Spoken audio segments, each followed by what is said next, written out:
Below freezing temperatures across the state, campfire in California rages on, and the controversy over a statue on OU's campus continues. This is OU Nightly.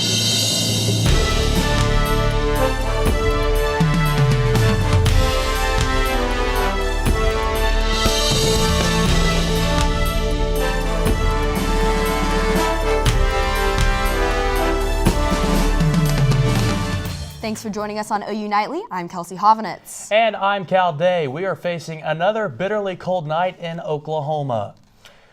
Unusually cold temperatures down into the teens for this time of the year have multiple apartment complexes around the Norman campus and are reminding residents to let their faucets continue dripping to avoid frozen pipes. It's a good idea for homeowners too. Other ways to prevent frozen pipes include leaving cabinet doors under sinks open and keeping the heat set close to 70. These dangerously cold temps are expected to hang around tonight. That's right. Meteorologist Trey is live outside with the first look at our forecast. Trey? Guys, it is downright cold out here. We are sitting just above freezing here in Norman at 34 degrees, but the wind outside, it's not very strong right now, but occasionally we get gusts come through. It makes it feel significantly colder than it actually is. And as we head through the remainder of this evening, temperatures will continue to drop, and tomorrow morning we will be extremely cold. Temperatures in the teens, just like we were this morning. Temperature in Norman this morning was 19 degrees, even colder to locations in the northwest and towards the Panhandle. And so heading forward throughout the week headlines, we stay cold for the next several days, below freezing temperatures in the mornings, but a warm up is on the way. So we have that to look forward to, guys. Back to y'all in the studio. Thank you, Trey. Out west now to the deadliest wildfires in California's state history. The Camp Fire in Northern California continues to burn, killing at least 44 so far. Coroners have the grim task of trying to identify the bodies, many of them burned beyond recognition. We're currently working on getting a rapid DNA system up here that will help us expedite the analysis of DNA and hopefully help us expedite the identification process. Fire crews say strong winds continue to fan the flames, and with no rain in sight, it could be several days before they get a hand on the fires. Over 200 people remain unaccounted for at this time. Well, things are also getting pretty heated on the East Coast. Brooke Murski is here with an update on a lawsuit against the White House. Kelsey, CNN is seeking the return of White House correspondent Jim Acosta's access to the White House. President Donald Trump revoked Acosta's credentials after the journalist refused to give up a microphone at a presidential news conference. The news network filed a lawsuit against the Trump administration today, saying that Acosta's First and Fifth Amendment rights are violated by the ban. The White House has responded that it will vigorously defend itself, and CNN is seeking a preliminary hearing tomorrow. The trial for notorious cartel boss Joaquin El Chapo Guzman Loretta has started today in New York. Guzman is accused of heading a criminal enterprise spanning multiple continents, smuggling tons of cocaine and other drugs. More than a dozen witnesses are scheduled to testify, and prosecutors said they will use thousands of documents, photos, and videos as evidence. Guzman has pleaded not guilty to the charges, but could face a possible life sentence in prison if convicted. The trial is expected to last into next year. And Florida is conducting recounts for the governor's and U.S. Senate races. Lawyers for Republican Governor Rick Scott claim that Broward County Supervisor of Elections Brenda Snipes committed fraud in the county's vote, but they have not presented any evidence yet. The Broward County vote turned out heavily Democrat in favor of Bill Nelson, and the votes casted for senator were significantly less than those for governor. State monitors, the Florida Department of Law Enforcement, say there are no indications of fraud. Some officials are saying machine error could be to blame. In Cal, the Dow dropped again today. Make sure to watch for an update later in the show. All right, thank you very much, Brooke. And 2 Oklahoma representatives are vying to become the next leader of the state's House Democrats. Representatives Emily Virgin from Norman and Jason Dunnington, who represents Oklahoma City, are both seeking the minority leader position. The caucus will choose the next leader on Thursday.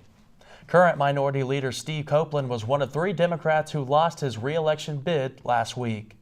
Well, 6 artificial flavors are being ordered out of the food supply after a dispute about their safety. But the bigger dispute is over the fact that the FDA has not released a list of products that these flavors are found in.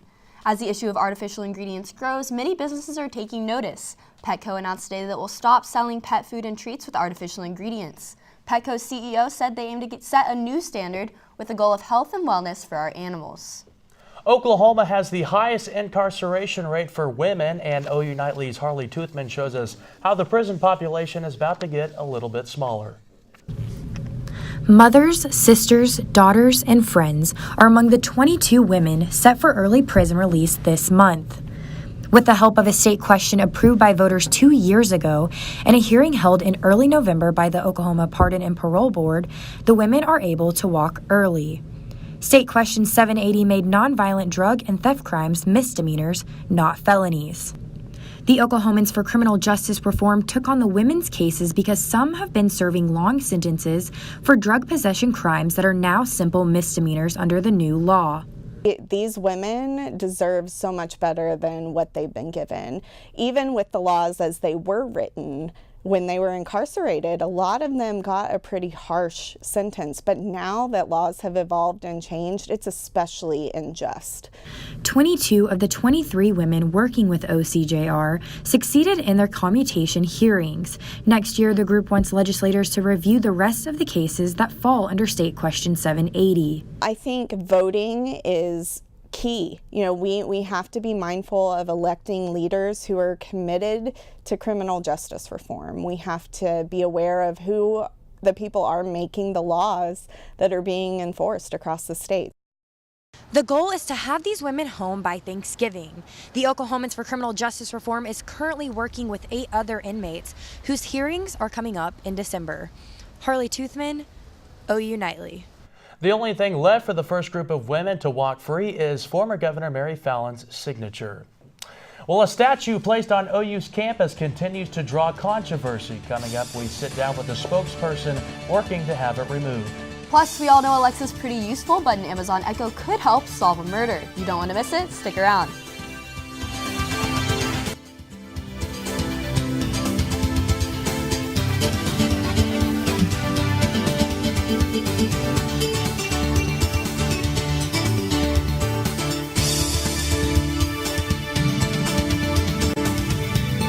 Welcome back. We use Amazon for speedy delivery, but now detectives in New Hampshire are using it to solve a murder case. OU Nightly's Sammi Steele joins us with details.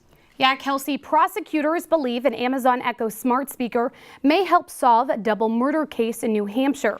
Officials say the Amazon Echo smart speaker was in the kitchen of a home where a crime took place and captured audio of the stabbings. While a New Hampshire judge has granted the state's request to hear that audio, Amazon has not. The company stated it will not release customer information without a valid and binding legal demand. Last year, when prosecutors in Arkansas issued a warrant seeking Echo recordings from a murder case, Amazon challenged it, claiming it violated users' free speech. And if you had problems getting connected to Facebook yesterday, you weren't alone. The company's site suffered a widespread outage Monday afternoon, primarily affecting users in Mexico, Brazil, Chile, and the northeast part of the United States. Users who tried to visit the site were greeted by a "sorry, something went wrong" error message. Today, Facebook stated the outage was the result of a routine test, but the company did not elaborate when asked if the test was planned or if the outage was the result of an issue with the test. And Cal and Kelsey, one day when you watch the news, you could be seeing a virtual journalist. China's state news agency debuted a virtual anchor last week, modeled after a real-life Chinese anchor. I think it looks pretty realistic, but take a look and decide for yourself. News agency, my voice and appearance are... Hello, everyone. I'm an English artificial intelligence anchor. This is my very first day in Xinhua News Agency. My voice and appearance are modeled on Zhang Zhao, a real anchor with Xinhua. I look forward to bringing you... That's pretty wild, huh? Well, that artificial intelligence presenter is designed to deliver the news 24 hours a day and will simulate human voice, facial expressions, and gestures. And now the developer believes the technology will reduce costs and improve efficiency, not only for websites, but also for social media. But I think it's a little creepy. I was going to say, I feel really good about my job security right Yeah, now. So I know, thanks that's for what showing I was that story. saying. Well, thank you very much, Sammi. You bet. And several OU student journalism organizations are speaking out about a statue recently installed in front of Gaylord Hall. OU Nightly's Harlee Toothman joins us live to find out more about the protest. Harlee. Cal, let's take a look at the statue we're talking about. It's called the Covered Wagon, and it was installed on October 17th on the east side of the Gaylord College building. The statue was donated by an alum last year, but it's not setting well with several student groups. Joining me now is Sophie Schweckheimer. She's speaking for several student groups on campus. Sophie, tell me why so many students are upset. Yeah, look, Harlee, so we can all agree the statue just popped out of nowhere. So really what we're criticizing is the lack of transparency from the university prior to the statue's installment, but then also in the aftermath of what we've learned about the artist's past. Let's see. So what are the steps that you guys are taking kind of concerning, since you are the PRSSA vice president? What are you guys going to do next? Right, so we've published an open letter and we are currently still receiving endorsements from different Gaylord student organizations. We've just heard from Gaylord ambassadors. And so really what we're waiting for is a response by the university, and then we'll proceed with other steps. So have you heard anything back yet? I believe they've issued a statement that they've received our letter and that they're currently reviewing it, but so far we haven't heard anything from them. So what could this mean for Gaylord if the statue remains on our campus? Yeah, so I think this could be actually a big concern for our stakeholders, our recruitment, our donors. This is something that represents our college, and we don't think it represents our college well. We still have the reputation as one of the most beautiful campuses in this nation, and we really hope to maintain that reputation. Well, thank you for joining us, and please keep us updated on the progress. Thank you guys. Back to you in the studio. Thanks, Harlee. We'll keep up with OU Nightly for updates on the statue. And if you've ever wanted to shave your head, now is your time. Find out how an on-campus organization is raising awareness for childhood cancer. Plus, meteorologist Trey Bell is tracking some relief from the cold in his extended forecast. Yeah, guys, cold stays for the next few days, but a warm-up is in sight. I'll have more in Maine weather. Welcome back to OU Nightly. I'm Trey Bell. So look outside right now from our Norman cam of downtown Norman. This is looking off to the east, and the sun is setting, and those temperatures will also continue to drop as we head through the remainder of this evening. We're sitting just above freezing, 33 degrees, clear skies as we head into the evening, and that low dew point is going to let our temperatures fall very far. That low moisture and those clear skies allows the heat to escape back into the atmosphere, and that's what allows our temperatures to drop into the teens. So speaking of that, let's advance through the remainder of tonight. So by this evening, temperatures will be in the 20s, and throughout the evening, waking up tomorrow morning in the upper teens and 20s across the state. So definitely chilly weather will continue heading out the door tomorrow, just like this morning. You'll need your jackets for sure, your coats, your winter coats, really.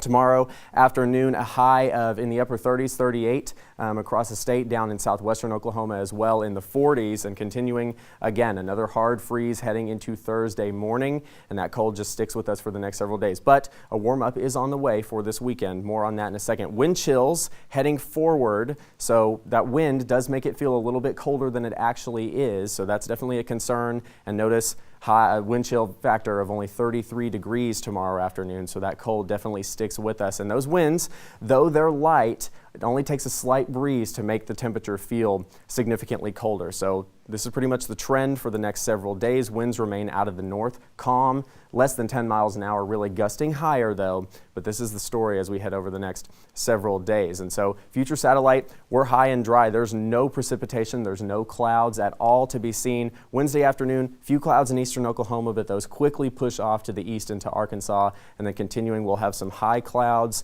starting to build in Friday morning as we're waking up. But definitely clear skies ahead. So evening planner staying below freezing through the remainder of the evening into tomorrow as well. Lows in the upper teens near 20.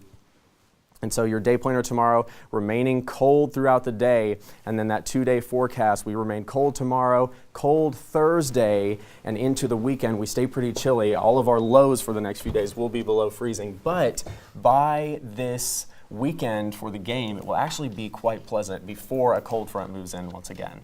Well, it's good to hear that there's like some kind of relief on the horizon. There is. We get a break for about 2 days, and then more cold is on its way. Yeah. All right. Yeah. Thank you very much, Trey.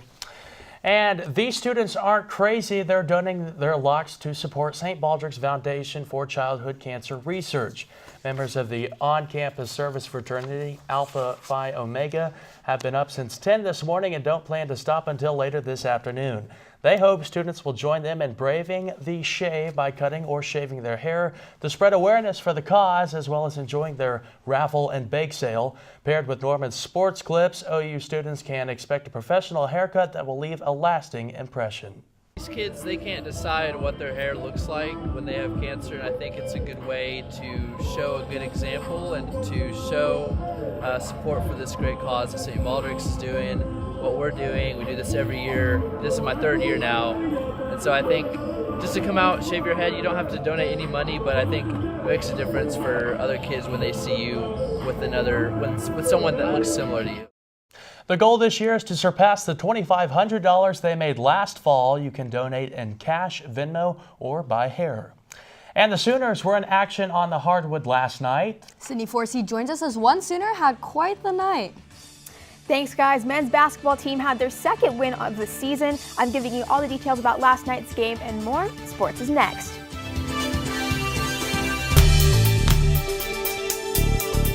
Welcome back. The sun is shining and the world of sports has been on fire these past few days. But unfortunately, not all of us can bask in that heat. Parker Thune joins us live from Heisman Park. Parker, how are you doing out there? Yeah, Sydney, don't let the sun behind me fool you. It's really cold out here. I'd do just about anything for a pair of winter gloves and a winter hat right now. But as the Sooner football team prepares to take on Kansas this Saturday, they won't even have the luxury of sunlight. Kickoff is set for 6:30 p.m. Now, when you combine the elements with Kansas's reputation as the Big 12 cellar dweller, it'd be tempting for the Sooners to mail it in on Saturday. However, wide receiver Marquise Brown says that's not the mindset at all. You can't look at it like that. They have a very good team and a very good defense. So we got to go out and we got to prepare how we prepare every week, and come out with the mindset of how good can we be as a team and how good can we improve. And after a near disastrous Bedlam outcome, forgive the Sooners if they're not looking past anybody at this point. The team is on the outside looking in with regard to the college football playoff, and right now they just have one win over a current top 25 team. They'll need a dominant closing stretch to bolster their case for the college football playoff's top 4.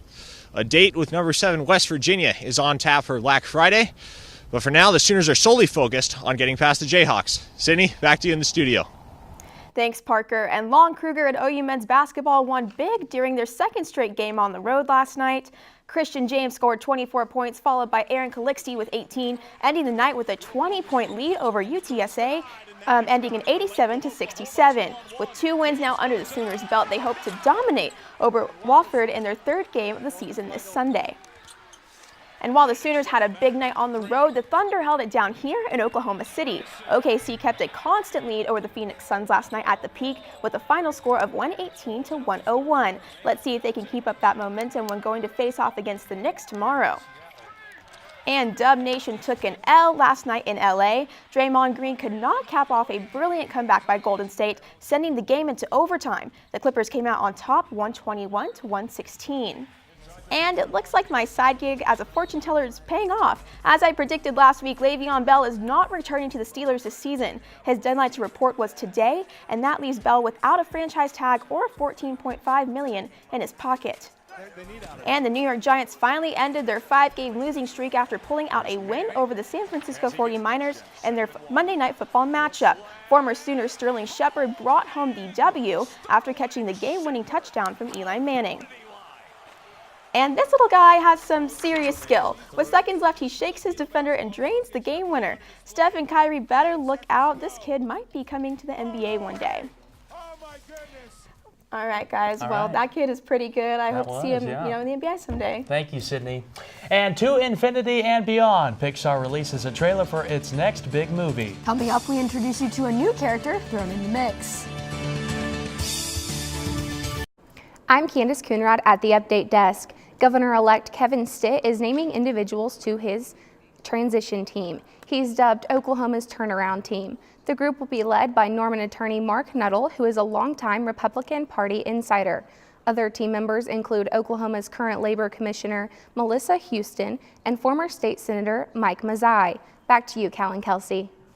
Thanks, Candace. Well, the saga of Woody, Buzz, and the gang continues. Disney and Pixar released the first trailer to Toy Story 4. The dreamy teaser features everyone's favorite toys floating through the air. Set to Joni Mitchell's Both Sides Now. In the trailer, we meet a new member of the group, Forky. The fourth movie in the series supposedly follows the group as their owner adds the fork into the mix. The newest installment of the 3D animated franchise is set to hit theaters in June of 2019. And thank you for joining us for OU Nightly, brought to you by the Gaylord College at the University of Oklahoma. We'll see you back here tomorrow night, live at 4:30. Have a great evening. Good night.